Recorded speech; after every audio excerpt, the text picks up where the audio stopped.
Prime Asia TV ते एक बार फिर तो आप सब दे रूबरू हो गए हैं programme prime discussion with Jitendra Pannu लैके। प्रोग्राम की शुरुआत में सब तो पहला स्वागत करते हैं पत्रकार जितेंद्र पन्नू का, फिर करते हैं खबरों से गलबात। पन्नू साहब बहुत बहुत स्वागत जी। पन्नू साहब, किसानों को बॉर्डर पर बैठे 6 महीने का समा हो गया। अज रोज़ दिन वजों उन्होंने मनाया, तो दूसरे पासे भाजपा को भी 7 साल अज हो गया। इन्होंने दोनों चीज़ों को किवें देखते हो? देखो, एक पासे सिरड़ दे 6 महीने जी, दूसरे पासे सियासी चुस्तियां चालां ते लोकां नाल सियासी धोखाधड़ी दे 7 साल। ये 12 7 84 महीने बन जाते। इन्हां दोवां दा कंपैरिजन कोई नहीं। किसान अपनियां लोड़ां वास्ते लड़दे पे ने, अपने हक्कां वास्ते लड़दे पे ने। जिहड़ी जमीन नूं मां कहंदी उस मां नूं बचाउण वास्ते लड़दे पे ने, अपनियां अगलियां पीढ़ियां वास्ते लड़दे पे। जी, भाजपा के लीडर कुछ अपने परिवार वास्ते, अपने पुत्रां वास्ते, गद्दियां वास्ते उदां लड़दे पे जिद्दां कांग्रेसी लड़दे हुंदे सी। कुछ अपने कारोबार चला रहे ने, कुछ ने अपराध किए, अपराध लुकाउण वास्ते लड़ रहे ने जी। कुछ इहो जिहा ਜਿਹੜੇ ਕਹਿਣ ਨੂੰ ਮੁੱਖ ਮੰਤਰੀ, ਮੰਤਰੀ ਜਾਂ ਇਹ ਤੋਂ ਵੱਡੇ ਮੰਤਰੀ ਤਾਂ ਸਿਖਰ ਤੱਕ ਦੇ ਮੰਤਰੀ ਨੇ, ਪਰ ਅਸਲ ਵਿੱਚ ਦੋ ਵੱਡੇ ਕਾਰਪੋਰੇਟ ਘਰਾਣਿਆਂ ਦੇ ਕਰਿੰਦੇ ਨੇ ਜੀ। ਉਹਨਾਂ ਦੋ ਵੱਡੇ ਘਰਾਣਿਆਂ ਚੋਂ ਵੀ ਇੱਕ ਘਰਾਣਾ ਜਿਹੜਾ ਗੁਜਰਾਤ ਦੇ ਦੰਗਿਆਂ ਤੋਂ ਬਾਅਦ ਬਹੁਤਾ ਉੱਭਰਿਆ ਸੀ ਤੇ ਜਿਹੜਾ ਉੱਭਰਦਾ ਇੱਥੋਂ ਤੱਕ ਚਲਾ ਗਿਆ ਕਿ ਪ੍ਰਧਾਨ ਮੰਤਰੀ ਮੋਦੀ ਨੇ गुजरात के मुख्य मंत्री वजों अस्तीफा दे के जो दिल्ली आना सी ते भारत सरकार का एयर इंडिया का जहाज खड़ा छड़ के जी उस कारपोरेट घराने वाले मालिक के प्राइवेट जहाज से दिल्ली प्रधानमंत्री की सौं चुकना सी, वो कुछ ज़्यादा नेड़े हो गया। और अज दियां रिपोर्टां ने कि जिहड़ा पहला घराना बाकी सारिਆਂ ਨੂੰ ठिब्बी ला के अगे आ गया सी, उन्होंने दूजे थां ते धक के ये गुजरात वाला उभरिया जिहड़ा नवां घराना ये उहदे तो भी उपर नंबर 1 तक जा रहा। तो ये तो पता लगता कि सरकार इन्हां घराणियां वास्ते काम करती है, इस देश के उन्हां लोकां वास्ते बिल्कुल नहीं करती जिन्हां ने वोटां पा के चुनिया सी। जी, लोकां नूं सिर्फ लाली पाप विखाउंदी है। ये आख्या तुहाडे खाते 'च 3-3 लाख रुपया, घर दे 5 जी होए तो 15 लाख आ जाएगा, पर आए 15 पैसे नहीं। ये आख्या गया कि विदेशों 'च पिया काला धन आ जाएगा, वो आया नहीं, नवां बाहर जा रहा। ये आख्या गया कि इत्थे ठगियां ठोरियां रोकियां जाणगियां। जिद्दण दे नरेंद्र मोदी सरकार आई उस दिन दियां बैंकां नाल ठगियां तेज हो गईयां। 2017-18 दे विच 40,000 करोड़ तो वध दियां ठगियां होईयां जी। 2018-19 दे विच अगले साल 70,000 करोड़ तो वध दियां होईयां। ते जिहड़ा पिछला साल लंघिया जदों कोविड दा चक्कर चलदा पिया सी, ये चलदे चक्कर दौरान 1,85,000 करोड़ तो वध दियां ठगियां बैंकों के नाल हो गई ने जी। नरेंद्र मोदी सरकार जे चाहती ना होवे कि ठगियां किद्दां हो सकदियां ने। मूँह खांदा ते अखां शर्माउंदियां उपर तक जिन्ने बैठे ने सारे किसी पासों हिस्से पत्तियां लेंदे, कोई पार्टी लई लैंदा, कोई पर्सनली लैंदा, ते इस करके ठगियां वज रहीआं ने। इन्हां ने लोकां नूं की दित्ता स्वै दर्द तो जी। नोटबंदी कीती, काला धन कहंदे सी वापस लियाउणा, उहदे नाल ज़्यादा काला धन होर हो गया। हर हालत में इन्होंने GST लाई तां तंग किया, करोना के दौर में तंग किया, अगों होर की तंग करना किसी को कोई पता नहीं, पर लोगों को लाली पाप विखाउण नूं ये सरकार तगड़ी है जी। फिरका प्रस्ती के नाँ से लोगों को ये सरकार लगातार चुकती रही है, चुक रही है तो चुकेगी। किसान अपने हकों लई लड़ रहे, उन्होंने 6 महीनों की लड़ाई ने दस दिता कि भारत के किसान सिरड़ नाल अपनी लड़ाई लड़ते पे आ। जिंदगी दे विच बहुत वड्डियां जंगां असीं वेखियां होईयां ने, जंगां जितदियां भी हारदियां भी, पर गल हौसले की हुंदी है। जिहड़े हौसले नाल किसान उत्थे डटे हुए आ जी, वो हौसला ये दसदा कि किसान अजे तो 6 महीने होए आ, वो कहंदे जे 6 साल भी लड़ना पिया तो लड़ांगे, अपने हक्कां लई इस करके लड़ांगे क्योंकि साडियां अगलियां पीढ़ियां दा सवाल है, किसानी दी होंद दा सवाल है, इस करके वो लड़दे पे। पर साहब कुछ दिन पहला एक निहंग सिंह वालों अरदास की गई, काफ़ी चर्चा विच विषय रहा। हुण उहदे मामले विच नवीं कहानियां निकल के सामने आ रही ने, ये की कहानियां हुण? मैं तो पहले दिन ही कहता सी कि इहो जिहा कोई निहंग इस तरह की अरदास अपने आप नहीं कर सकता जी। ਪਿੰਡਾਂ ਵਿੱਚ ਇੱਕ ਇੱਕ ਪਿੰਡ 'ਚ 5-5 7-7 ਗੁਰਦੁਆਰੇ ਬਣੇ ਆ। ਰੋਜ਼ ਭਾਈ ਉੱਥੇ ਅਰਦਾਸ ਕਰਦੇ ਆ। ਉਹਨਾਂ ਦੀ ਅਰਦਾਸ ਕੋਈ ਲਾਗੇ ਖਲੋ ਕੇ ਮੂਵੀ ਤਾਂ ਨਹੀਂ ਬਣਾਉਂਦਾ ਤੇ ਉਹ ਮੁੜ ਕੇ ਵੀਡੀਓ ਸੋਸ਼ਲ ਮੀਡੀਆ ਤੇ ਤਾਂ ਨਹੀਂ ਚੜ੍ਹਦਾ ਜੀ, ਕਦੇ ਕਿਸੇ ਦੀ ਚੜ੍ਹਦੀ ਹੋਊ। ਇਹਦੇ ਵਾਸਤੇ ਜਿਹੜੇ ਉਚੇਚੇ ਪ੍ਰਬੰਧ ਕੀਤੇ ਗਏ। ਫਿਰ ਇਸ ਤੋਂ ਬਾਅਦ ਅਮਰੀਕਾ 'ਚੋਂ ਇੱਕ ਆਉਂਦੀ ਪਈ ਆ ਕਿ ਪ੍ਰਧਾਨ ਮੰਤਰੀ ਨਰਿੰਦਰ ਮੋਦੀ ਸਿੱਖਾਂ ਵਾਸਤੇ ਆਹ ਕਰਦੇ ਪਏ, ਉਹ ਕਰਦੇ ਪਏ। ਇਹ ਸਾਰਾ ਕੁਝ ਗਿਣਮਿਤ ਕੇ ਹੋ ਰਿਹਾ ਸੀ। ਇਹ ਗੱਲ ਮੈਂ ਪਹਿਲੇ ਦਿਨ ਕਹਿ ਦਿੱਤੀ ਸੀ ਜੀ। ਹੁਣ ਇਹ ਗੱਲ ਲਗਭਗ ਸਾਬਤ ਹੋ ਗਈ ਆ। ਬਠਿੰਡੇ ਦੇ ਇੱਕ ਵਕੀਲ ਨੇ ਆਖਿਆ ਜੀ ਉਸ ਪਿੰਡ ਦੇ ਵਿੱਚ ਕੁਝ ਲੋਕਾਂ ਨੇ CCTV ਕੈਮਰੇ ਲਵਾਏ ਆ ਸੁਰੱਖਿਆ ਵਾਸਤੇ। ਉਸ ਪਿੰਡ ਦੇ ਕੈਮਰਿਆਂ ਦੇ ਵਿੱਚੋਂ CCTV ਫੁਟੇਜ ਮਿਲ ਗਈ ਆ। ਜਿਹੜੇ ਨਿਹੰਗ ਨੇ ਸੱਚੇ ਸੌਦੇ ਵਾਲੇ ਡੇਰੇ ਵਾਲੇ ਮੁਖੀ ਵਾਸਤੇ ਅਰਦਾਸ ਕੀਤੀ ਆ ਜੀ, ਉਸ ਅਰਦਾਸ ਤੋਂ 1 ਘੰਟਾ ਪਹਿਲਾਂ ਉਹਦੇ ਘਰ ਬਠਿੰਡੇ ਤੋਂ ਇੱਕ ਭਾਜਪਾ ਲੀਡਰ ਗਿਆ। ਉਹਦੇ ਨਾਲ ਇੱਕ ਜਨਾਨੀ ਵੀ ਆ, ਪਤਾ ਨਹੀਂ ਉਹ ਕੌਣ ਹੈ, ਉਹਦੀ ਕੀ ਲੱਗਦੀ ਹੈ, ਉਹਨਾਂ ਦੋਵਾਂ ਨੂੰ ਪਤਾ ਹੋਊ। ਉਹ ਦੋਵੇਂ 1 ਘੰਟਾ ਪਹਿਲਾਂ ਗਏ ਆ ਤੇ ਇਹ ਵਾਪਸ ਆ ਗਏ ਆਪਣੀ ਗੱਡੀ ਲੈ ਕੇ। ਗਨਮੈਨ ਇਹਨਾਂ ਦੇ ਨਾਲ ਨੇ ਤੇ ਉਹਦੇ ਤੋਂ 1 ਘੰਟਾ ਬਾਅਦ ਉਹ ਨਿਹੰਗ ਜਾ ਕੇ ਇਹੋ ਜਿਹੀ ਅਰਦਾਸ ਕਰਦਾ ਪਿਆ। ਤੇ ਜਿਹੜੀ ਗੱਲ ਮੈਂ ਪਹਿਲੇ ਦਿਨ ਆਖੀ ਸੀ ਕਿ ਇਹ ਆਪਣੇ ਆਪ ਨਹੀਂ ਹੋ ਸਕਦੀ। ਸਾਡੇ ਪੰਜਾਬੀ 'ਚ ਮੁਹਾਵਰਾ ਕਟਾ ਕਿਲੇ ਦੇ ਜ਼ੋਰ ਤੇ ਤਿੰਗੜਦਾ ਹੁੰਦਾ ਜੀ। ਇਸ ਨਿਹੰਗ ਦੇ ਪਿੱਛੇ ਕੋਈ ਇਹੋ ਜਿਹੀ ਮਜ਼ਬੂਤ ਧਿਰ ਹੈਗੀ ਆ, ਕੋਈ ਕਿਲਾ ਹੈਗਾ ਜਿਹਦੇ ਸਿਰ ਤੇ ਕਾਇਮ ਹੈ। ਇਹਨੂੰ ਪਤਾ ਕਿ ਮੇਰਾ ਕੋਈ ਵਾਲ ਵਿੰਗਾ ਨਹੀਂ ਕਰ ਸਕਦਾ। ਕੇਸ ਵੀ ਬਣ ਗਿਆ, ਗ੍ਰਿਫਤਾਰ ਵੀ ਹੋ ਗਿਆ ਤੇ ਅਦਾਲਤ ਵਿੱਚ ਜਾ ਕੇ ਵੀ ਇਹਨੇ ਸੱਚੇ ਸੌਦੇ ਵਾਲੇ ਰਾਮ ਰਹੀਮ ਦੇ ਧੰਨ ਧੰਨ ਤੇਰਾ ਹੀ ਆਸਰਾ ਉਹਦੇ ਨਾਰੇ ਲਾਏ, ਜਕਾਰੇ ਛੱਡੇ ਨੇ। ਉਹ ਦੱਸਦੇ ਆ ਕਿ ਉਹਨੂੰ ਪੂਰੀ ਤਰ੍ਹਾਂ ਟਿਊਸ਼ਨ ਪੜ੍ਹਾ ਕੇ ਤੇ ਇਸ ਕੰਮ ਲਾਇਆ ਗਿਆ। ਤਿਆਰੀ ਤੇ ਪਹਿਲਾਂ ਕਰਾਈ ਹੋਊਗੀ। ਉਸ ਅਰਦਾਸ ਤੋਂ ਸਿਰਫ 1 ਘੰਟਾ ਪਹਿਲਾਂ ਇੱਕ ਭਾਜਪਾ ਲੀਡਰ ਦਾ ਉਹਦੇ ਘਰ ਜਾਣਾ ਤੇ ਇੱਕ ਔਰਤ ਨੂੰ ਨਾਲ ਲੈ ਕੇ ਜਾਣਾ। ਉਹ ਸਿਰਫ ਗੇੜਾ ਕੱਢਣ ਗਏ ਜਾਂ ਉਹਨੂੰ ਕੋਈ ਸਗਨ ਪਾਉਣ ਵਾਸਤੇ ਉਹਦੀ ਝੋਲੀ 'ਚ ਗਏ ਨੇ, ਕਿਸੇ ਨੂੰ ਕੋਈ ਪਤਾ ਨਹੀਂ। ਉਹ ਸਾਰਾ ਕੁਝ ਜੋ ਆ ਉਹ ਸੱਚ ਸਾਹਮਣੇ ਆਉਣਾ ਚਾਹੀਦਾ। ਬਠਿੰਡੇ ਦੀ ਪੁਲਿਸ ਤੇ ਵੀ ਮੈਨੂੰ ਹੈਰਾਨੀ ਆ ਕਿ CCTV ਫੁਟੇਜ ਸਾਹਮਣੇ ਆਉਣ ਤੋਂ ਬਾਅਦ ਵੀ ਬਠਿੰਡੇ ਦੀ ਪੁਲਿਸ ਅਜੇ ਤੱਕ ਕਾਰਵਾਈ ਕਿਉਂ ਨਹੀਂ ਕਰ ਰਹੀ। ਉਹ ਆਖਿਰਕਾਰ ਏਡੀ ਵੱਡੀ ਘਟਨਾ ਹੋਈ ਆ ਜਿਹਦੇ ਨਾਲ ਪੰਜਾਬ ਦੇ ਵਿੱਚ ਕੱਲ ਨੂੰ ਅਮਨ ਨੂੰ ਅੱਗ ਲੱਗ ਸਕਦੀ ਆ। ਉਹਦੇ ਵਾਸਤੇ ਜੋ ਕਾਰਵਾਈ ਕਰਨੀ ਚਾਹੀਦੀ ਕਿਉਂ ਨਹੀਂ ਹੁਣ ਤੱਕ ਕੀਤੀ ਗਈ? ਕੀ ਹੁਣ ਵਾਲੀ ਸਰਕਾਰ ਪੰਜਾਬ ਦੀ ਜਿਹੜੀ ਆ ਇਹਦੇ ਵਿੱਚੋਂ ਕੋਈ ਰੋਕਦਾ ਪਿਆ ਜੀ, ਜਾਂ ਕਿਸੇ ਪਾਸੇ ਹੋਰ ਕੋਈ ਤੜਾਵਾਂ ਖਿੱਚੀਆਂ ਜਾ ਰਹੀਆਂ? ਕੱਲ ਨੂੰ ਲੋਕਾਂ 'ਚ 36 ਕਿਸਮ ਦੇ ਚਰਚੇ ਚੱਲਣਗੇ।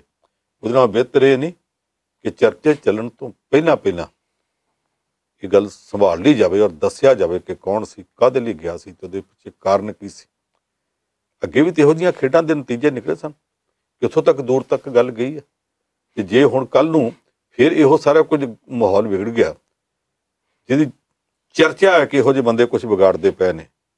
ਕਦੇ ਉਹ ਦਲਿਤ ਮੁੱਖ ਮੰਤਰੀ ਦੀ ਗੱਲ ਚਲਾਉਂਦੇ ਆ ਜੀ। ਅਸੀਂ ਸਾਰੇ ਦਲਿਤਾਂ ਦਾ ਸਤਿਕਾਰ ਕਰਦੇ ਹਾਂ, ਬਕਾਇਦਾ ਕਰਦੇ ਰਹੇ। ਦਲਿਤ ਭਾਈਚਾਰੇ ਦੇ ਵਿੱਚੋਂ ਕੋਈ ਇਹ ਨਹੀਂ ਕਹਿ ਸਕਦਾ ਕਿ ਅਸੀਂ ਨਹੀਂ ਕਰਦੇ। ਪਰ ਇੱਕ ਮੁੱਦੇ ਨੂੰ ਜਿਸ ਤਰ੍ਹਾਂ ਰਾਮ ਰਹੀਮ ਨਾਲ ਜੋੜਿਆ ਗਿਆ, ਜਿਸ ਤਰ੍ਹਾਂ ਪ੍ਰਧਾਨ ਮੰਤਰੀ ਨਰਿੰਦਰ ਮੋਦੀ ਨਾਲ ਜੋੜਿਆ ਗਿਆ, ਜਿਵੇਂ ਉਹਨੂੰ ਫਿਰ ਗੁਰੂ ਘਰ ਦੇ ਵਿੱਚ ਖਲੋ ਕੇ ਅਰਦਾਸ ਕਰਕੇ ਤੇ ਇੱਕ ਵੱਖਰੇ ਢੰਗ ਨਾਲ ਪੇਸ਼ ਕੀਤਾ ਗਿਆ, ਜਿਵੇਂ ਅਮਰੀਕਾ 'ਚੋਂ ਇੱਕ ਸਰਦਾਰ 10ਵੇਂ ਗੁਰੂ ਸਾਹਿਬ ਦੀ ਤਸਵੀਰ ਦੇ ਅੱਗੇ ਖਲੋ ਕੇ ਨਰਿੰਦਰ ਮੋਦੀ ਦੇ ਪੱਖ 'ਚ ਅਰਦਾਸ ਕਰਦਾ। ਉਹ ਸਾਰੀਆਂ ਗੱਲਾਂ ਦੱਸਦੀਆਂ ਨੇ ਕਿ ਲੋਕਾਂ ਨੂੰ ਵਾਹਵਾ ਸੰਭਲ ਕੇ ਰਹਿਣਾ ਪਏਗਾ। ਤੇਰੀ ਗਠੜੀ ਕੋ ਲਾਗਾ ਚੋਰ ਜੀ। ਪੰਨ ਸਾਹਿਬ, ਚਰਚਾ ਰਾਮਦੇਵ ਦੀ ਵੀ ਬਹੁਤ ਹੈ। ਉਹ ਕਹਿੰਦਾ ਮੈਂ ਕਿਸੇ ਤੋਂ ਡਰਦਾ ਨਹੀਂ, ਕੋਈ ਮੇਰਾ ਕੀ ਵਿਗਾੜ ਲਊਗਾ। ਕਦੀ ਸਟੇਜ ਤੇ ਲੰਮਾ ਪੈ ਜਾਂਦਾ, ਕਦੀ ਕੁਛ ਕਹਿੰਦਾ, ਕਦੀ ਡਾਕਟਰਾਂ ਨੂੰ ਕੁਛ ਬੋਲ ਦੇਣਾ। ਆ ਹੁਣ ਕਾਰਵਾਈ ਵੀ ਹੋਈ ਲੱਗਦੀ ਉਹਦੇ ਖਿਲਾਫ ਕੋਈ। ਜਿਹੜਾ ਉਹ ਗਾਣਾ ਨਾ, ਤੂੰ ਨਹੀਂ ਬੋਲਦੀ ਰਕਾਨੇ ਤੂੰ ਨਹੀਂ ਬੋਲਦੀ, ਤੇਰੇ 'ਚ ਤੇਰਾ ਯਾਰ ਬੋਲਦਾ ਜੀ। ਇਹ ਰਾਮਦੇਵ ਨਹੀਂ ਬੋਲਦਾ, ਉਹਦੇ 'ਚ ਕੋਈ ਸਰਕਾਰ ਬੋਲਦੀ, ਕੋਈ ਸਰਕਾਰ ਦਾ ਮੁਖੀ ਸਰਦਾਰ ਬੋਲਦਾ ਜੀ। ਇਸ ਵੇਲੇ ਜਿੰਨਾ ਉਹ ਫੰਨੇ ਖਾਂ ਬਣਿਆ ਪਿਆ, ਜਿਸ ਤਰ੍ਹਾਂ ਦੀ ਭੱਦੀ ਸ਼ਬਦਾਵਲੀ ਵਰਤਦਾ ਜੀ, ਲੰਮਾ ਪੈ ਕੇ ਤੇ ਕਹਿੰਦਾ ਲੈ ਟਰ ਟਰ ਟਰ ਟਰ ਟਰ ਡਕ ਟਰ ਟਰ ਟਰ ਟਰ। ਇਹ ਜਿਹੜੀ ਬੋਲੀ ਉਹ ਬੋਲਦਾ, ਇਹ ਨਹੀਂ ਗੰਦੀ ਬੋਲੀ ਹੈ, ਨਿਹਾਇਤ ਗੰਦੀ। ਇਹਦੀ ਨਿਖੇਧੀ ਹੋਣੀ ਚਾਹੀਦੀ ਆ, ਪਰ ਸਰਕਾਰ ਚਲਾਉਣ ਵਾਲੇ ਨਿਖੇਧੀ ਨਹੀਂ ਕਰਦੇ ਜੀ। ਸ਼ਰਮਨਾਕ ਗੱਲ ਇਹ ਆ ਕਿ ਹਿੰਦੁਸਤਾਨ ਦੇ ਸਿਹਤ ਮਹਿਕਮੇ ਦਾ ਮੰਤਰੀ ਕੇਂਦਰ ਸਰਕਾਰ ਦਾ, ਉਹ ਖੁਦ ਡਾਕਟਰ ਹੈ। ਜਿੰਨਾ ਚਿਰ ਉਹਨੂੰ ਇਹ ਝਾਕ ਨਹੀਂ ਹੋਈ ਕਿ ਮੈਂ ਦਿੱਲੀ ਦਾ ਮੁੱਖ ਮੰਤਰੀ ਬਣ ਸਕਦਾ, ਉਹਨਾਂ ਚਿਰ ਤੱਕ ਉਹ ਆਪਣੇ ਨਰਸਿੰਗ ਹੋਮ 'ਚ ਬੈਠਦਾ ਸੀ। ਮੁੜ ਕੇ ਮੁੱਖ ਮੰਤਰੀ ਤੇ ਨਾ ਬਣਿਆ, ਆਪੋਜੀਸ਼ਨ ਲੀਡਰ ਬਣਿਆ, ਫਿਰ ਕੇਂਦਰੀ ਮੰਤਰੀ ਬਣ ਗਿਆ, ਹੁਣ ਉੱਥੇ ਨਹੀਂ ਬੈਠਦਾ ਜੀ। ਪਰ ਡਾਕਟਰ ਤਾਂ ਹੈਗਾ ਨਾ। ਉਹਨੂੰ ਵੀ ਇਸ ਗੱਲ ਦਾ ਕੋਈ ਗੁੱਸਾ ਨਹੀਂ ਆਉਂਦਾ ਕਿ ਇਹ ਅਨਪੜ੍ਹ ਸਾਧ ਉੱਠ ਕੇ ਤੇ ਮੈਨੂੰ ਟਰ ਟਰ ਟਰ ਟਰ ਡਾਕਟਰ ਕਹਿੰਦਾ। ਗੁੱਸਾ ਆਉਣਾ ਚਾਹੀਦਾ ਸੀ। ਬਿਲਕੁਲ। ਪਰ ਆਉਂਦਾ ਇਸ ਕਰਕੇ ਨਹੀਂ ਕਿ ਰਾਮਦੇਵ ਨਹੀਂ ਬੋਲਦਾ, ਰਾਮਦੇਵ ਦੇ ਪਿੱਛੇ ਕੋਈ ਹੋਰ ਤਾਕਤ ਬੋਲਦੀ ਹੈ। ਕੇਂਦਰੀ ਸਿਹਤ ਮੰਤਰੀ ਉਸ ਤਾਕਤ ਤੋਂ ਡਰਦਾ। ਇਹੋ ਕਾਰਨ ਹੈ ਕਿ ਜਦੋਂ ਰਾਮਦੇਵ ਨੇ ਆਪਣੀ ਕੋਰੋਨਲ ਦਵਾਈ ਰਿਲੀਜ਼ ਕੀਤੀ, ਇਹ ਕਹਿ ਕੇ ਕਿ ਕਰੋਨਾ ਵਾਇਰਸ ਦੀ ਦਵਾਈ ਹੈ, ਔਰ ਠੱਗੀ ਕੀਤੀ, ਝੂਠ ਕੀਤਾ ਜੀ। ਉਹ ਦਵਾਈ ਕਰੋਨਾ ਵਾਇਰਸ ਦੀ ਹੈ ਨਹੀਂ। ਉਹ ਕਹਿੰਦਾ ਸੀ ਇਹਨੂੰ ਵਰਲਡ ਹੈਲਥ ਆਰਗੇਨਾਈਜੇਸ਼ਨ ਦੀ ਮਾਨਤਾ ਮਿਲੀ ਹੈ। ਭਾਰਤ ਦੇ ਡਾਕਟਰਾਂ ਦੀ ਐਸੋਸੀਏਸ਼ਨ, ਇੰਡੀਅਨ ਮੈਡੀਕਲ ਐਸੋਸੀਏਸ਼ਨ ਨੇ ਰਾਈਟ ਟੂ ਇਨਫੋਰਮੇਸ਼ਨ 'ਚ ਪੁੱਛਿਆ ਕਿ ਮਾਨਤਾ ਮਿਲੀ ਆ, ਕਹਿੰਦੇ ਬਿਲਕੁਲ ਨਹੀਂ ਮਿਲੀ। ਉਹ ਦਵਾਈ ਰਿਲੀਜ਼ ਕਰਾਉਣ ਵਾਸਤੇ ਜਿਹਦਾ ਲਾਇਸੈਂਸ ਭਾਰਤ ਸਰਕਾਰ ਤੋਂ ਵੀ ਨਹੀਂ ਲਿਆ, ਉਹਦੇ ਵਾਸਤੇ ਕੇਂਦਰ ਦਾ ਸਿਹਤ ਮੰਤਰੀ ਚਲਾ ਗਿਆ, ਆਪਣੇ ਆਪ ਨਹੀਂ ਚਲਾ ਗਿਆ, ਉਹ ਕਿਸੇ ਦਾ ਘਲਾਇਆ ਉੱਥੇ ਗਿਆ, ਫੋਟੋ ਖਿਚਾ ਕੇ ਆਇਆ, ਤੇ ਅੱਜ ਤੱਕ ਮੁੜ ਕੇ ਉਹਨੇ ਇਹਦਾ ਕੋਈ ਸਪਸ਼ਟੀਕਰਨ ਨਹੀਂ ਦਿੱਤਾ ਕਿ ਇਸ ਗਲਤ ਕੰਮ ਦੇ ਵਿੱਚ ਸ਼ਾਮਲ ਹੋਣ ਵਾਸਤੇ ਉਚੇਚਾ ਮੈਨੂੰ ਦੇਹਰਾਦੂਨ ਜਾਣ ਦੀ, ਹਰਿਦੁਆਰ ਜਾਣ ਦੀ ਲੋੜ ਕਿਉਂ ਪਈ ਸੀ। ਇਹ ਗੱਲਾਂ ਦੱਸਦੀਆਂ ਨੇ ਕਿ ਰਾਮਦੇਵ ਦੀ ਪਹੁੰਚ ਬੋਲਦੀ ਹੈ ਜੀ। ਹੁਣ ਸਵਾਲ ਇਹ ਹੈ ਕਿ ਰਾਮਦੇਵ ਜਿਹੜੇ ਡਾਕਟਰਾਂ ਦੀ ਬੇਇੱਜ਼ਤੀ ਕਰਦਾ ਪਿਆ, ਉਹਦੇ ਤੋਂ ਪਹਿਲਾਂ ਰਾਮਦੇਵ ਦਾ ਪਿਛੋਕੜ ਵੇਖਣਾ ਚਾਹੀਦਾ। ਇਹ ਚਰਚਾ ਕਈ ਵਾਰ ਚੱਲ ਚੁੱਕੀ ਹੈ ਕਿ ਜਿਹੜੀ ਪਤੰਜਲੀ ਪੀਠ ਬਾਬਾ ਚਲਾ ਰਿਹਾ ਜੀ, ਇਸ ਡੇਰੇ ਦਾ, ਇਸ ਆਸ਼ਰਮ ਦਾ ਪਹਿਲਾ ਮੁਖੀ ਜਿਹੜਾ ਸੀ ਬਾਬੇ ਰਾਮਦੇਵ ਦੇ ਆਉਣ ਤੋਂ ਪਹਿਲਾਂ, ਉਹਦਾ ਕੀ ਬਣਿਆ? ਉਹ ਗਾਇਬ ਕਿਉਂ ਹੋ ਗਿਆ? ਕਿੱਥੇ ਚਲਾ ਗਿਆ? ਜੀ ਜੀ ਬਿਲਕੁਲ। ਉਹਦੀ ਕਦੇ ਕੋਈ ਪੁੱਛ ਪੜਤਾਲ ਕਿਉਂ ਨਹੀਂ ਹੋਈ? ਇਹ ਗੱਲ ਕਈ ਵਾਰ ਚੱਲ ਚੁੱਕੀ ਹੈ ਕਿ ਬਾਬੇ ਦਾ ਸਭ ਤੋਂ ਨੇੜਲਾ ਸਾਥੀ ਜਿਹੜਾ, ਉਹਦੀ ਨਾਗਰਿਕਤਾ ਦਾ ਰੌਲਾ ਪੈ ਚੁੱਕਾ ਕਿ ਉਹ ਭਾਰਤੀ ਹੈ ਕਿ ਨੇਪਾਲੀ ਹੈ, ਤੇ ਜਿਹੜੀ ਰਾਜਸੀ ਪਾਰਟੀ ਸਭ ਤੋਂ ਵੱਧ ਨਾਗਰਿਕਤਾ ਦਾ ਰੌਲਾ ਪਾ ਕੇ ਭਾਰਤ ਦੇ ਅਸਲੀ ਨਾਗਰਿਕਾਂ ਨੂੰ ਤੰਗ ਕਰਦੀ ਪਈ ਹੈ, ਉਹ ਪਾਰਟੀ ਉਸ ਮੁੱਦੇ ਤੇ ਰਾਮਦੇਵ ਤੇ ਉਹਦੇ ਚੇਲੇ ਦੀ ਸਪੋਰਟ ਕਰਦੀ ਪਈ ਹੈ। ਇਹ ਗੱਲ ਕਈ ਵਾਰ ਚੱਲ ਚੁੱਕੀ ਹੈ ਕਿ ਰਾਮਦੇਵ ਰਾਜਨੀਤੀ ਦੇ ਸਿਰ ਤੇ ਉੱਭਰਿਆ ਕਿਉਂਕਿ ਇਹਦੇ ਇਲਾਕੇ 'ਚ ਕੁਦਰਤੀ ਤੌਰ ਤੇ ਕੁਝ ਇਸ ਤਰ੍ਹਾਂ ਦੀਆਂ ਮੁਸੀਬਤਾਂ ਆ ਗਈਆਂ ਸੀ ਕਿ ਖੇਤੀ ਚੱਲ ਨਹੀਂ ਸੀ ਸਕਦੀ ਜੀ। ਇਹ ਪਰਿਵਾਰ ਨੂੰ ਨਾਲ ਲੈ ਕੇ ਹਰਿਦੁਆਰ ਜਾ ਬੈਠਾ, ਹਰਿਦੁਆਰ ਜਾ ਕੇ ਹੌਲੀ ਹੌਲੀ ਆਸ਼ਰਮ ਦਾ ਮਾਲਕ ਬਣ ਗਿਆ। ਅੱਗ ਲੈਣ ਆਈ ਘਰ ਵਾਲੀ ਬਣ ਬੈਠੀ। ਜਦੋਂ ਘਰ ਵਾਲੀ ਬਣ ਬੈਠੀ ਤੇ ਅੱਜ ਨਹਿਰੂ ਗਾਂਧੀ ਪਰਿਵਾਰ ਨੂੰ ਇਹ ਵੰਸ਼ਵਾਦ ਦੇ ਮਿਹਣੇ ਮਾਰਦਾ। ਆਪ ਇਹ ਦੱਸੇ ਕਿ ਉਸ ਪਤੰਜਲੀ ਪੀਠ 'ਚ ਦੇ ਪਰਿਵਾਰ ਦੇ ਕਿੰਨੇ ਜੀ, ਭਰਾ ਭਾਈ ਪਿਓ ਕੌਣ ਕੌਣ ਉੱਥੇ ਲੱਗੇ ਨੇ, ਕਿ ਉਹ ਕਿੰਨੀਆਂ ਤਨਖਾਹਾਂ ਲੈ ਰਹੇ ਨੇ, ਜੀ ਦੱਸ ਦੇਵੇ। ਇਹ ਦੱਸਣਾ ਤੇ ਤੋਂ ਅਗਲੀ ਗੱਲ ਵੀ ਦੱਸ ਦੇਵੇ ਕਿ ਬੀਜੇਪੀ ਦੇ ਨਾਲੇ ਜੁੜਿਆ ਜਾ ਕੇ 2011 'ਚ 2011 ਤੋਂ ਪਹਿਲਾਂ ਕੀ ਇਹ ਸੱਚ ਨਹੀਂ ਕਿ ਇਹਨੂੰ ਕਾਂਗਰਸੀਆਂ ਨੇ ਉਭਾਰਿਆ ਸੀ? ਮੁਆਫ ਕਰਨੀਆਂ, ਕਾਂਗਰਸੀਆਂ ਨੇ ਬਹੁਤ ਪਾਪ ਕੀਤੇ ਆ, ਬੜੇ ਠੱਗ ਚੋਰ, ਬੜੇ ਸਾਧ ਇਹਨਾਂ ਨੇ ਉਭਾਰੇ ਆ, ਜਿਹੜੇ ਬਾਅਦ ਚ ਕਾਂਗਰਸੀਆਂ ਦੇ ਵੀ ਜੜੇ ਬੈਠੇ ਤੇ ਦੇਸ਼ ਦੇ ਵੀ ਜੜੇ ਬੈਠੇ ਜੀ। ਉਹਨਾਂ ਸਾਧਾਂ ਚੋਂ ਇੱਕ ਇਹ ਵੀ ਸੀ। ਇਹਨੂੰ ਜਿਹੜੇ ਪਹਿਲੇ ਪਲਾਟ ਮਿਲੇ ਕਾਂਗਰਸੀ ਸਰਕਾਰਾਂ ਨੇ ਦਿੱਤੇ, ਕੀ ਇਹਦੇ ਤੋਂ ਇਹ ਮੁੱਕਰਦਾ? ਕੀ ਇਹ ਗੱਲ ਸੱਚੀ ਨਹੀਂ ਕਿ ਅੰਨਾ ਹਜ਼ਾਰੇ ਦੀ ਮੂਵਮੈਂਟ ਚੱਲੀ, ਉਸ ਮੂਵਮੈਂਟ ਦੇ ਵਿੱਚ ਮੁੱਢ 'ਚ ਸ਼ਾਮਲ ਨਹੀਂ ਸੀ। ਜਦੋਂ ਉਹ ਲਹਿਰ ਚੜ੍ਹ ਗਈ ਤੇ ਇਹ ਫਿਰ ਉਹਦੇ 'ਚ ਆ ਕੇ ਸ਼ਾਮਲ ਹੋ ਗਿਆ ਤੇ ਧੜੱਲੇਦਾਰ ਸੀ, ਸਟੇਜ ਤੇ ਬੈਠ ਗਿਆ ਜੀ। ਸਟੇਜ ਤੇ ਬੈਠ ਕੇ ਤੇ ਇਹਨੇ ਜਦੋਂ ਬੋਲਣਾ ਨਹੀਂ ਆਖਣਾ, ਇਹ ਤਾਂ ਸਿਰਫ ਲੋਕਾਯੁਕਤ ਦੀ, ਲੋਕਪਾਲ ਦੀ ਮੂਵਮੈਂਟ ਹੈ, ਭ੍ਰਿਸ਼ਟਾਚਾਰ ਦੇ ਖਿਲਾਫ ਮੂਵਮੈਂਟ, ਮੈਂ ਇਹਨੂੰ ਸਪੋਰਟ ਕਰਦਾ, ਪਰ ਮੇਰਾ ਮੁੱਦਾ ਵੱਖਰਾ, ਮੈਂ ਵਿਦੇਸ਼ਾਂ 'ਚ ਪਿਆ ਕਾਲਾ ਧਨ ਭਾਰਤ ਦਾ ਮੰਗਾਊਂਗਾ, ਮੈਂ ਦੱਸਾਂਗਾ ਕੌਣ ਕੌਣ ਲਿਆਉਂਦਾ। ਸਾਰੇ ਆਖਿਆ ਨੇ ਪਤਾ ਨਹੀਂ ਕੀ ਸੱਪ ਕੱਢਣਾ। ਫਿਰ ਇਹਨੇ ਐਲਾਨ ਕਰਤਾ ਮੈਂ ਰਾਮਲੀਲਾ ਗਰਾਊਂਡ ਵਿੱਚ ਆ ਕੇ ਬੈਠੂੰਗਾ।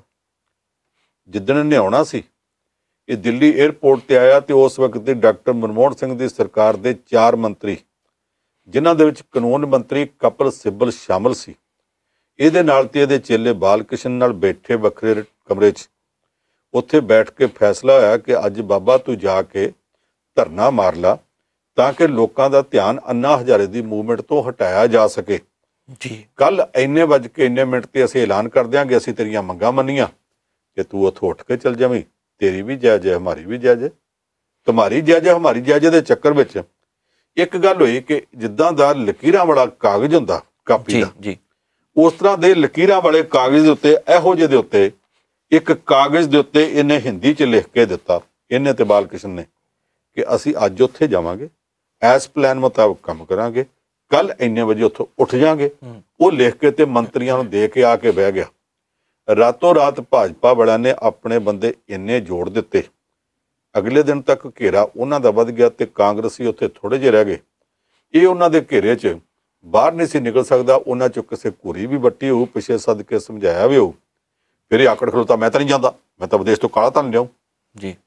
उन्होंने थोड़े स्नेह ਨੂੰ ਭੇਜੇ ਇਹਨੇ ਨਾ ਪਾਸੇ ਹੋ ਗਏ ਸੁਣੀ ਗੱਲ ਉਹਨਾਂ ਨੇ ਉਹ ਰੁੱਕਾ ਜਿਹੜਾ ਸੀ ਇਹਦਾ ਪ੍ਰੈਸ ਦੇ ਸਾਹਮਣੇ ਪੇਸ਼ ਕਰਤਾ ਕਿ ਲਕੀਰਾਂ ਵਾਲੀ ਬੱਚਿਆਂ ਦੀ ਕਾਪੀ ਦੇ ਉੱਤੇ ਇਹਨੇ ਲਿਖ ਕੇ ਦਿੱਤਾ ਕਿ ਇਸ ਤਰ੍ਹਾਂ ਇੰਨੀਆਂ ਗੱਲਾਂ ਤੇ ਮੈਂ ਕਰੂੰਗਾ ਇੰਨੇ ਵਜੇ ਤੁਸੀਂ ਐਲਾਨ ਕਰ ਦਿਓ ਇੰਨੇ ਵਜੇ ਮੈਂ ਉੱਥੋਂ ਉੱਠ ਜਾਊਂਗਾ ਹੁਣ ਇਹ ਉੱਠਦਾ ਨਹੀਂ ਪਿਆ ਇਹਨੂੰ ਪ੍ਰੈਸ ਨੇ ਘੇਰ ਲਿਆ ਤੂੰ ਤਾਂ ਕੱਲ ਲਿਖ ਕੇ ਦੇ ਕੇ ਬੈਠਾ ਤੂੰ ਤਾਂ ਸਾਰੇ ਦੇਸ਼ ਨਾਲ ਠੱਗੀ ਕਰਦਾ ਪਿਆ ਇਹਨੇ ਇਸ ਗੱਲ ਦਾ ਜਵਾਬ ਨਹੀਂ ਦਿੱਤਾ ਕਿ ਮੈਂ ਲਿਖ ਕੇ ਦਿੱਤਾ ਕਿ ਨਹੀਂ ਲਿਖ ਕੇ ਦਿੱਤਾ ਇਹਨੇ ਇਸ ਗੱਲ ਦਾ ਜਵਾਬ ਨਹੀਂ ਦਿੱਤਾ ਕਿ ਮੈਂ ਠੱਗੀ ਕਰਦਾ ਕਿ ਨਹੀਂ ਕਰਦਾ ਆਖਿਆ ਇਹ ਕਾਂਗਰਸੀ ਬੜੇ ਭੈੜੇ ਆ ਇਹੋ ਜਿਹੀਆਂ ਗੱਲਾਂ ਪਬਲਿਕ ਵਿੱਚ ਨਹੀਂ ਦੱਸੀ ਦੀਆਂ ਅੱਜ ਤੋਂ ਮੈਂ ਕਦੇ ਕਿਸੇ ਕਾਂਗਰਸੀ ਨਾਲ ਕੋਈ ਗੱਲ ਹੀ ਨਹੀਂ ਕਰੂੰਗਾ ਇਹਨਾਂ ਨੇ ਮੇਰੀ ਗੱਲ ਬਾਹਰ ਕੱਢ ਦਿੱਤੀ ਹੈ ਪਰ ਇਹ ਤਾਂ ਮੰਨ ਲਿਆ ਨਾ ਕਿ ਮੈਂ ਲਿਖ ਕੇ ਦੇ ਕੇ ਬੈਠਾ ਜੀ ਫਿਰ ਰਾਤ ਨੂੰ ਜੋ ਐਕਸ਼ਨ ਹੋਇਆ ਸਲਵਾਰ ਕਮੀਜ਼ ਪਾ ਕੇ ਜਿੱਦਾਂ ਨਿਕਲਿਆ ਘੁੰਡ ਕੱਢ ਕੇ ਘੁੰਡ ਦੇ ਥੱਲੇ ਦਾੜੀ ਦਿਸ ਪਈ ਜੋ ਇਹਦੇ ਨਾਲ ਹੋਇਆ ਉਹਨੂੰ ਸਾਰੇ ਕੁਝ ਨੂੰ ਛੱਡ ਦਿਓ ਹੁਣ ਇੱਕ ਹੋਰ ਗੱਲ ਤੇ ਆ ਜਾਓ ਗੱਲਾਂ ਦੀਆਂ ਫੁਰਨ ਲੱਗੇ ਬੜੀ ਦੂਰ ਤੱਕ ਜਾਂਦੀਆਂ ਬਿਲਕੁਲ ਮੈਨੂੰ ਨਹੀਂ ਪਤਾ ਸਾਡੇ ਇਸ ਛੋਟੇ ਜਿਹੇ ਪ੍ਰੋਗਰਾਮ 'ਚ ਸਾਰੀਆਂ ਹੋ ਸਕਣ ਹੁਣ ਇਹ ਉੱਥੋਂ ਭੱਜ ਗਿਆ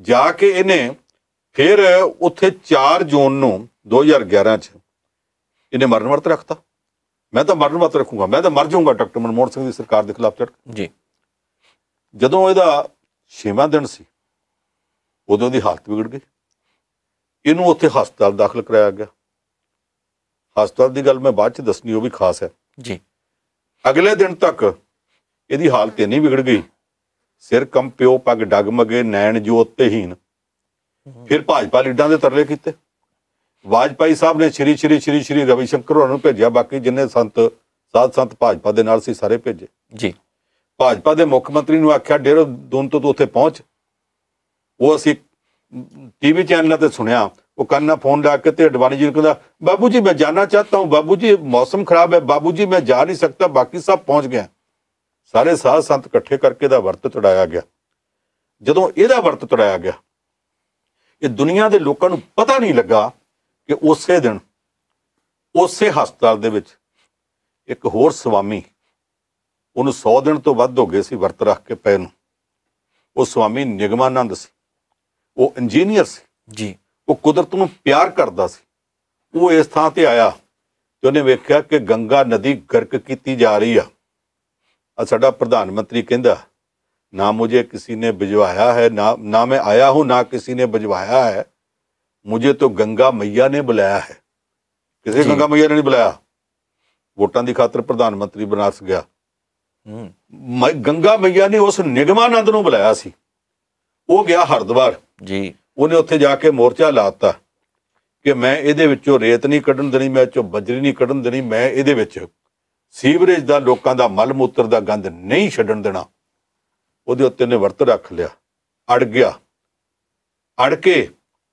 ਜਦੋਂ ਇਹਨੂੰ ਸਾਧ ਨੂੰ ਰਾਮਦੇਵ ਨੂੰ ਉੱਥੇ ਲਿਆਂਦਾ ਗਿਆ ਹਸਪਤਾਲ 'ਚ ਸਵਾਮੀ ਨਿਗਮਾਨੰਦ ਉਸ ਵੇਲੇ ਵੀ ਉਸ ਹਸਪਤਾਲ ਦੇ ਵਿੱਚ ਮਰਨ ਵਰਤ ਰੱਖ ਕੇ ਬੈਠਾ ਸੀ ਜਦੋਂ ਇਹਨੂੰ ਸਾਧ ਸੰਤ ਆ ਕੇ ਜੂਸ ਦਾ ਗਲਾਸ ਪਿਆ ਕੇ ਛਡਾ ਕੇ ਲੈ ਗਏ ਡਰਾਮੇਬਾਜ਼ੀ ਕਰਕੇ ਤੇ ਅੱਧੇ ਘੰਟੇ ਬਾਅਦ ਜਾ ਕੇ ਨੇ ਪ੍ਰੈਸ ਕਾਨਫਰੰਸ ਕਰ ਦਿੱਤੀ ਨਿਗਮਾਨੰਦ ਉਦੋਂ ਵੀ ਉੱਥੇ ਮਰਨ ਵਰਤ ਤੇ ਪਿਆ ਸੀ ਨਿਗਮਾਨੰਦ ਉਹਦੇ ਤੋਂ 2 ਦਿਨ ਬਾਅਦ ਕੁਦਰਤ ਨੂੰ ਬਚਾਉਣ ਵਾਸਤੇ ਕੁਦਰਤ ਦੀ ਜਿਹੜੀ ਦਿੱਤੀ ਦਾਤ ਹੈ ਗੰਗਾ ਨੂੰ ਬਚਾਉਣ ਵਾਸਤੇ ਜਿਹਨੂੰ ਇਹ ਬੜੀ ਪੁੱਤਰ ਕਹਿੰਦੇ ਆ ਉਹਦੀ ਖਾਤਰ ਜਾਨ ਦੇ ਗਿਆ ਉਸ ਨਿਗਮਾਨੰਦ ਦਾ ਕਿਸੇ ਨੂੰ ਪਤਾ ਨਹੀਂ ਤੇ ਆਹ ਰੌਲਾਨੰਦ ਜਿਹੜਾ ਹੈ ਇਹ ਸਭ ਤੋਂ ਵੱਡਾ ਸੰਤ ਬਣਿਆ ਫਿਰਦਾ ਹੁਣ ਆਈਏ ਇਸ ਗੱਲ ਤੇ ਕਿ ਉਹ ਕਹਿੰਦਾ ਕਿ ਟਰ ਡਾਕਟਰ ਜੀ ਵੀ ਇਹ ਟਰ ਡਾਕਟਰ ਜਿਨ੍ਹਾਂ ਨੂੰ ਕਹਿੰਦੇ ਹੋ ਕੱਲ ਤੱਕ ਇਹ ਗੱਲ ਆਉਂਦੀ ਸੀ ਕਿ 430 ਡਾਕਟਰ ਕੋਵਿਡ ਨਾਲ ਮਰ ਗਏ ਅੱਜ ਸਵੇਰੇ ਮੈਂ ਇੰਡੀਅਨ ਮੈਡੀਕਲ ਐਸੋਸੀਏਸ਼ਨ ਤੋਂ ਫਿਗਰਾਂ ਲਈਆਂ ਉਹ ਕਹਿੰਦੇ ਜੀ ਕੋਵਿਡ ਦੀ ਜਿਹੜੀ ਪਹਿਲੀ ਲਹਿਰ ਸੀ ਜੀ 840 ਡਾਕਟਰ ਉਹਦੇ ਚ ਮਰੇ ਨੇ